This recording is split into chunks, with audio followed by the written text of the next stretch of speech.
A história gnóstica de Jesus. O que nunca te contaram. Você já questionou se a história de Jesus que conhecemos é a verdadeira? E se houver uma versão oculta, profunda e espiritual, escondida sob dogmas e tradições? Neste vídeo, exploramos os mistérios gnósticos da vida de Jesus, revelando verdades esquecidas, silenciadas por concílios e redescobertas nas areias do deserto egípcio. Evangelhos que o tempo tentou apagar. Em 1945, em Nag Hammadi, no Alto Egito, uma descoberta arqueológica transformou a visão que tínhamos sobre os primeiros cristãos. 13 códices com mais de 50 textos gnósticos foram desenterrados, revelando um Jesus muito diferente do retratado nos evangelhos canônicos. Entre os textos mais impactantes estão Evangelho de Tomé, uma coletânea de ditos atribuídos a Jesus, que ensina: se trouxeres o que está dentro de ti, o que está dentro te salvará. Se não o trouxeres, o que está dentro de ti te destruirá. Dedo indicador apontando para a direita aqui. Jesus fala sobre autoconhecimento como caminho para a salvação, não sobre crença externa. Evangelho de Maria Madalena, um dos evangelhos mais contestadores, onde Maria Madalena é retratada como a discípula mais próxima de Jesus e porta-voz de sua verdadeira doutrina espiritual. Evangelho de Filipe, onde lemos sobre a união espiritual entre Jesus e Maria Madalena, com símbolos do sagrado feminino e do casamento místico. Gnosis, o conhecimento que liberta. A palavra gnose vem do grego gnosis, que significa conhecimento interior, intuitivo, transformador. Os gnósticos acreditavam que a salvação não vem de seguir regras, mas de despertar a luz interior, uma centelha divina que habita cada ser humano. Jesus, para eles, não era um salvador que morreu pelos pecados, mas sim um mestre iluminado que veio ensinar o caminho para dentro, para a reintegração com o divino que habita em nós. Livros referência. Elaine Pagels, em Os Evangelhos Gnósticos, escreve: o cristianismo gnóstico apresenta uma espiritualidade madura, baseada na experiência interior, e não em dogmas impostos. Faíscas Jesus e o divino interior. Para os gnósticos, o reino dos céus não era um lugar distante, mas uma realidade que pode ser acessada agora, através do despertar da consciência. Trecho do Evangelho de Tomé. O reino está dentro de vós e fora de vós. Quando conhecerdes a vós mesmos, então sereis conhecidos, e sabereis que sois filhos do Pai vivo. Essa visão subverte a ideia tradicional de um céu pós-morte e coloca nas mãos de cada indivíduo o poder da iluminação pessoal. Conflitos com o cristianismo ortodoxo. A visão gnóstica era tão poderosa e libertadora que foi considerada perigosa pelos líderes da Igreja primitiva. Em 325 d.C., no Concílio de Nicéia, Constantino e os bispos canonizaram os evangelhos que se alinhavam ao poder imperial, e os textos gnósticos foram declarados heresia. Mas os gnósticos não desapareceram, muitos fugiram, preservando seus textos em segredo. Suas ideias ressurgiram em escolas como os cátaros, França medieval, os bogomilos, Balcãs, os alquimistas e hermetistas do Renascimento. Uma nova visão de fé. A história gnóstica de Jesus não apaga a fé tradicional, mas a amplia.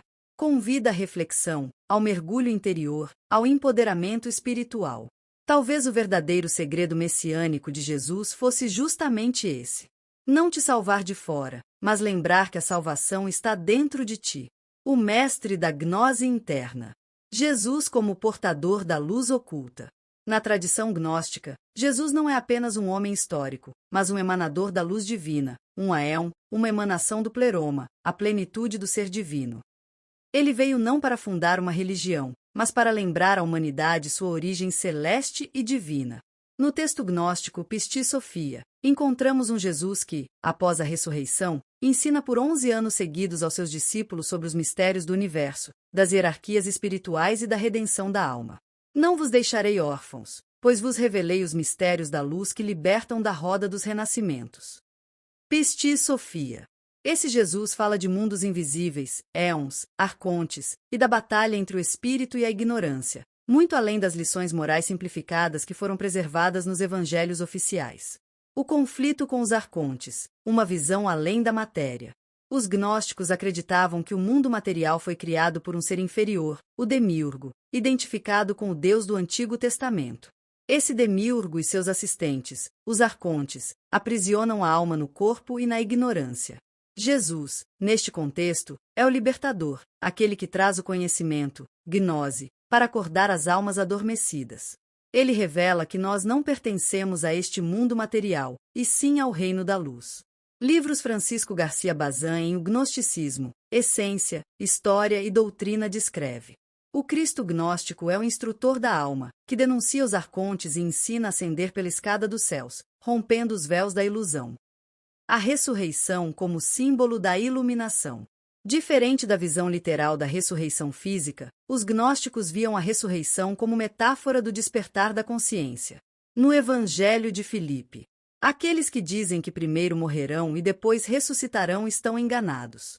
Se não ressuscitam enquanto estão vivos, quando morrerem nada acontecerá. Esse ensinamento profundo sugere que o verdadeiro renascer é espiritual e deve acontecer enquanto estamos vivos, através da meditação, do autoconhecimento, da transmutação interna. O caminho da Sofia, o drama da alma caída. O mito gnóstico de Sofia, a sabedoria divina que caiu nas regiões inferiores, é um espelho da jornada da alma humana. Sofia se perde, é aprisionada pelo demiurgo, e clama por libertação, até que o Cristo desce para resgatá-la com luz e gnose. Pesti Sofia apresenta longos diálogos entre Jesus e Sofia, revelando a dor da queda e o poder do arrependimento iluminado, metanoia.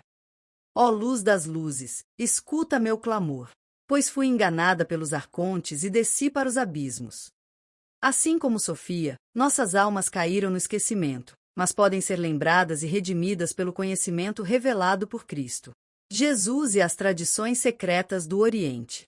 Muitos pesquisadores, como Nicolás Notovich, Holger Kersten e Paramahansa Yogananda, investigaram possíveis conexões de Jesus com o Oriente. Há teorias de que ele tenha estudado no Himalaia, no Tibete e na Índia, antes de iniciar seu ministério público.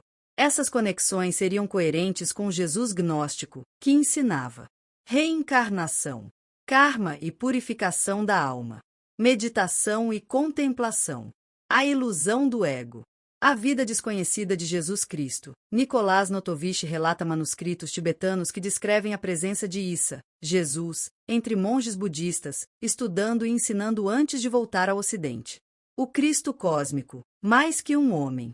Na teologia gnóstica, há uma distinção entre Jesus, o homem histórico, Cristo, o Logos eterno, a inteligência divina que permeia o cosmos. Esse Cristo é o que encarnou temporariamente em Jesus para cumprir sua missão libertadora, mas ele existe desde sempre, como expressão da mente divina. No Evangelho dos Egípcios, Jesus é chamado de Damião, o oculto, aquele que veio do silêncio, revelando a natureza mística do Cristo além do tempo. O mistério da linguagem e do silêncio. Para os gnósticos, Jesus não apenas falava, ele codificava mistérios nas palavras e no silêncio. Muitos de seus ensinamentos eram transmitidos oralmente, em visões ou através de símbolos, acessíveis apenas a iniciados. Por isso, os evangelhos gnósticos não são narrativas históricas, mas textos iniciáticos e poéticos, destinados a provocar experiências interiores. Mistérios esquecidos, o feminino sagrado, hermetismo e iniciações secretas. O poder oculto de Maria Madalena, a apóstola dos apóstolos. Nas tradições gnósticas, Maria Madalena ocupa um papel central. Longe da imagem de pecadora arrependida propagada pela tradição, ela é vista como a companheira espiritual e iniciada de Jesus, aquela que compreendia os mistérios mais elevados. No Evangelho de Maria, Pedro questiona: será possível que ele tenha falado com uma mulher em particular, e não conosco? E Levi responde: se o Salvador a tornou digna, quem és tu para rejeitá-la? Madalena representa o retorno do sagrado feminino à espiritualidade cristã, um princípio de sabedoria, intuição e alquimia interior. Jean-Yves Leloup, em O Evangelho de Maria Madalena, afirma: Madalena representa a alma que ama e compreende, a discípula iniciada que vê além da letra e penetra no espírito. Gnosticismo e hermetismo, sabedorias que se entrelaçam. O gnosticismo não nasceu isolado. Ele floresceu no mundo de sincretismo espiritual, onde ensinamentos egípcios, caldeus, judeus, gregos e persas se entrelaçavam. O hermetismo, inspirado no lendário Hermes Trismegisto, é uma corrente irmã do gnosticismo. Ambos falam de um Deus uno e oculto, a alma como prisioneira do corpo. A libertação através do conhecimento secreto. A busca pela reintegração com o todo.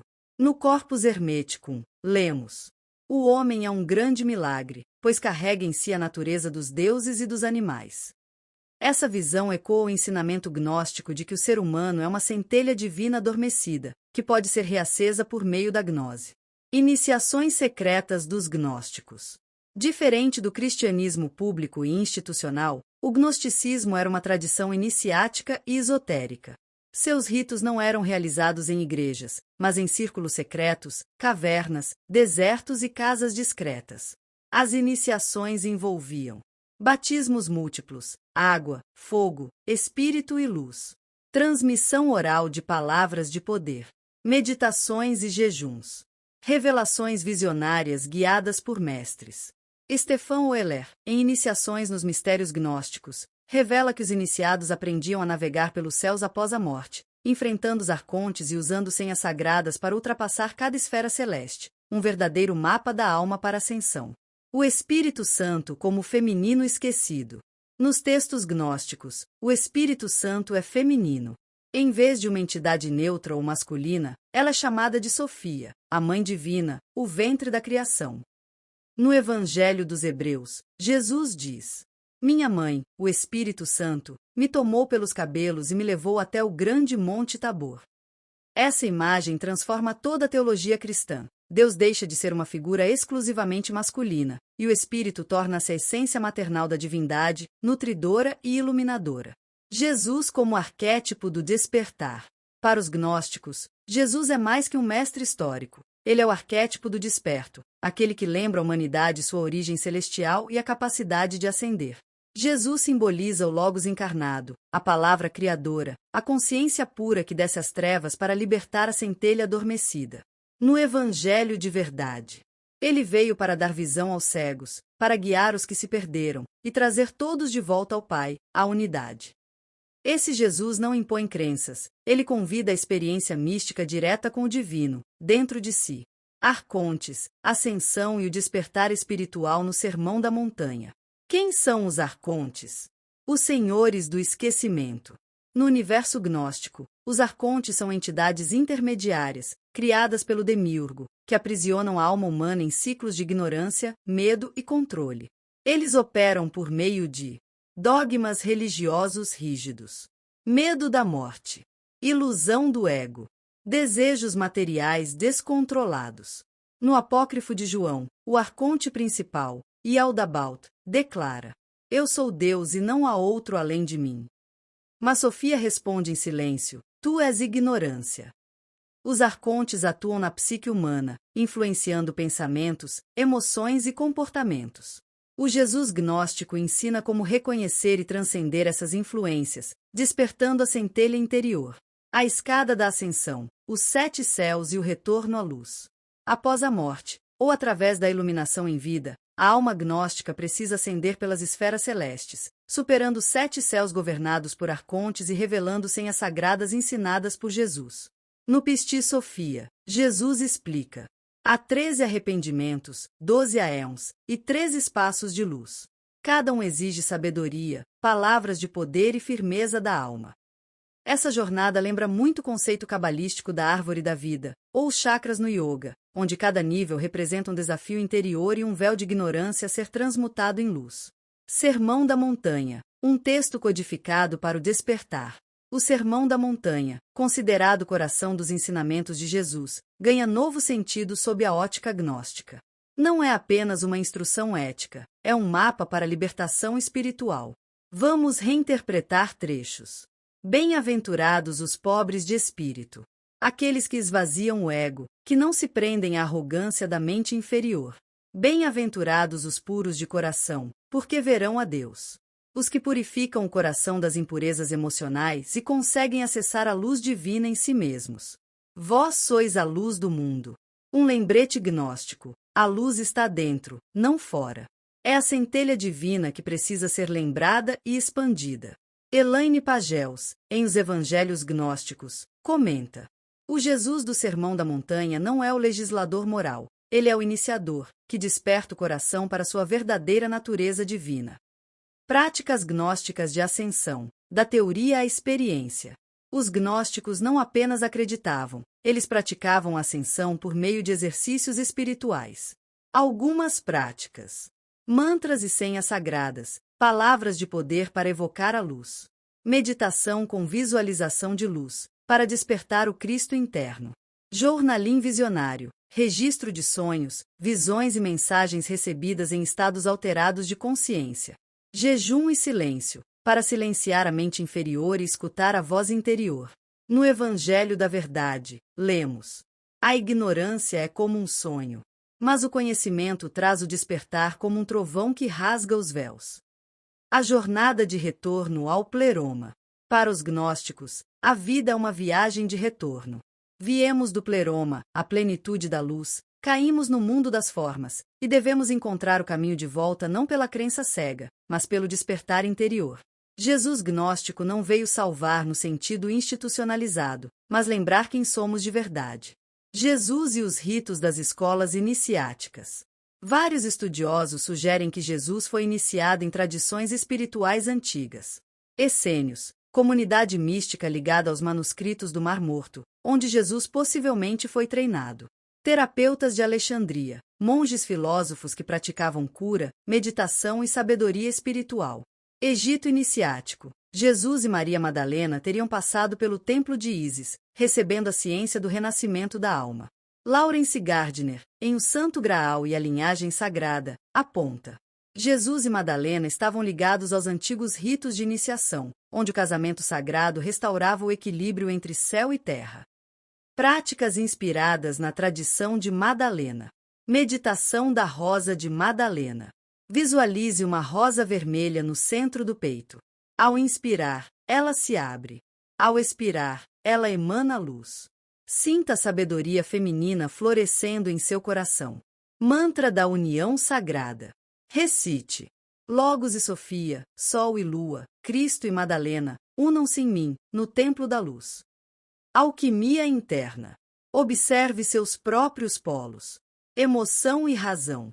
Ação e receptividade. Intuição e lógica.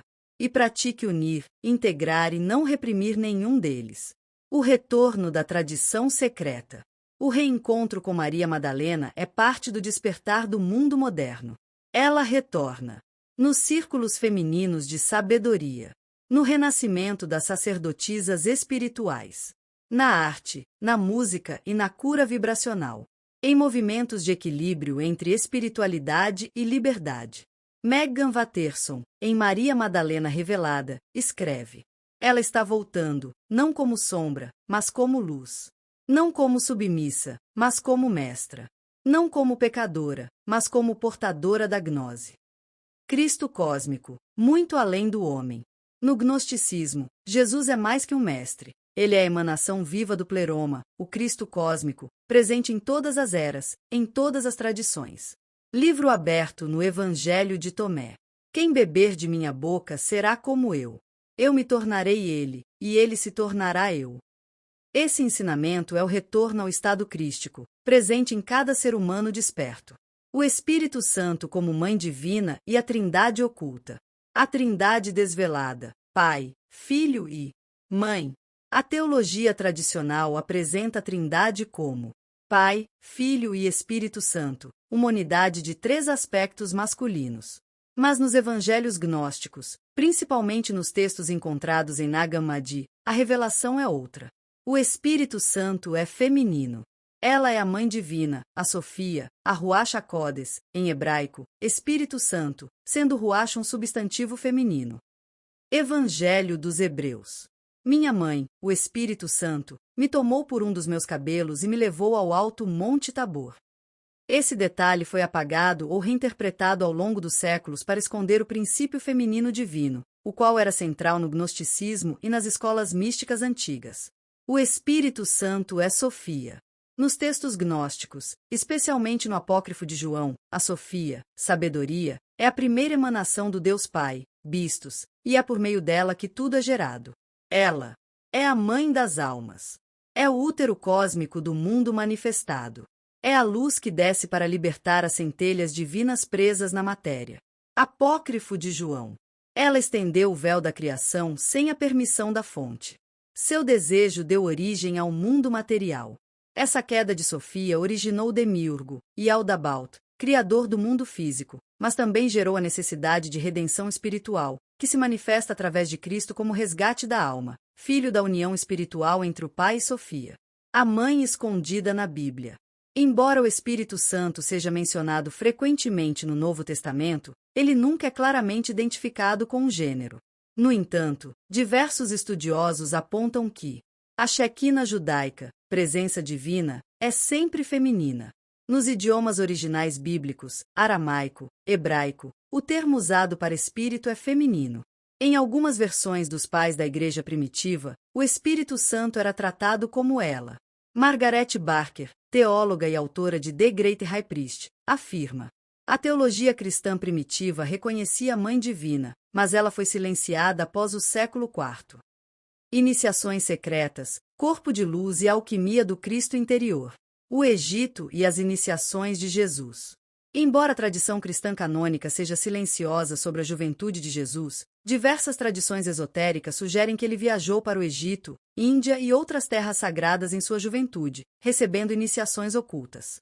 O Evangelho dos 12 Santos afirma: Jesus foi iniciado entre os essênios, os hierofantes do Egito e os monges da Índia. Nos mistérios egípcios, o iniciado passava por rituais simbólicos de morte e renascimento, exatamente como Jesus vivenciou na paixão, morte e ressurreição. A tumba é o útero da transfiguração espiritual. Em A Vida Secreta de Jesus, de Nicholas Notovich, Jesus estudou com os brahmanes e os budistas, absorvendo os mistérios orientais antes de retornar como mestre iluminado. Corpo de luz, a transfiguração da matéria. No gnosticismo, o corpo físico é apenas uma veste temporária. O verdadeiro objetivo espiritual é construir o corpo de luz, chamado de o corpo de glória ou vestes de instrução nos textos gnósticos. No Evangelho de Filipe, a alma deve vestir-se de luz. Aquele que receber a unção da verdade, tornar-se-á luz. Jesus, ao se transfigurar no Monte Tabor, mostrou a seus discípulos o corpo de luz, um estado superior de existência que transcende a carne, o tempo e o espaço. A alquimia interior e o Cristo interno. A verdadeira alquimia, segundo os gnósticos, não é transformar chumbo em ouro físico, mas transmutar o ego em espírito, o medo em sabedoria, o desejo em amor. Faíscas Jesus é o arquétipo dessa transmutação, o símbolo vivo do Cristo interno, latente em todos nós. Livro aberto no Evangelho de Tomé. Se fizerdes do interior como o exterior, e do masculino e do feminino um só, então entrareis no reino. Essa frase indica a união dos opostos dentro do iniciado, uma clara referência à coincidentia opositorum dos alquimistas. Rituais de ascensão e a sabedoria oculta. Diversos textos gnósticos mencionam que Jesus transmitiu ensinamentos secretos após a ressurreição, durante 11 anos, a Maria Madalena e outros discípulos mais próximos. No Pistis Sophia. E Jesus ensinou os mistérios dos éons e do pleroma àqueles que estavam preparados. Esses rituais envolviam visualizações com geometrias sagradas, meditações para acender os 7 selos, chakras, fórmulas verbais, senhas, para atravessar os planos espirituais. Prática simbólica gnóstica. Feche os olhos e repita: eu sou luz dentro da luz. Eu recordo quem eu sou antes da forma. Minha alma é mais antiga que o tempo. Visualize um corpo luminoso emergindo de dentro de você. Influência do gnosticismo na alquimia e hermetismo. O gnosticismo influenciou profundamente a alquimia medieval, com seu simbolismo de morte, putrefação, união de opostos e renascimento, solve e coagula. A cabala e seu conceito de partes o fim, onde a alma sobe pelas esferas celestes. O hermetismo renascentista, com a figura de Hermes Trismegisto, muitas vezes associado ao Cristo cósmico. Corpus Hermeticum. O homem é uma estrela caída da luz divina, esquecida de sua origem, mas capaz de acender novamente. Gostou? Inscreva-se, curte, compartilhe, siga nosso canal.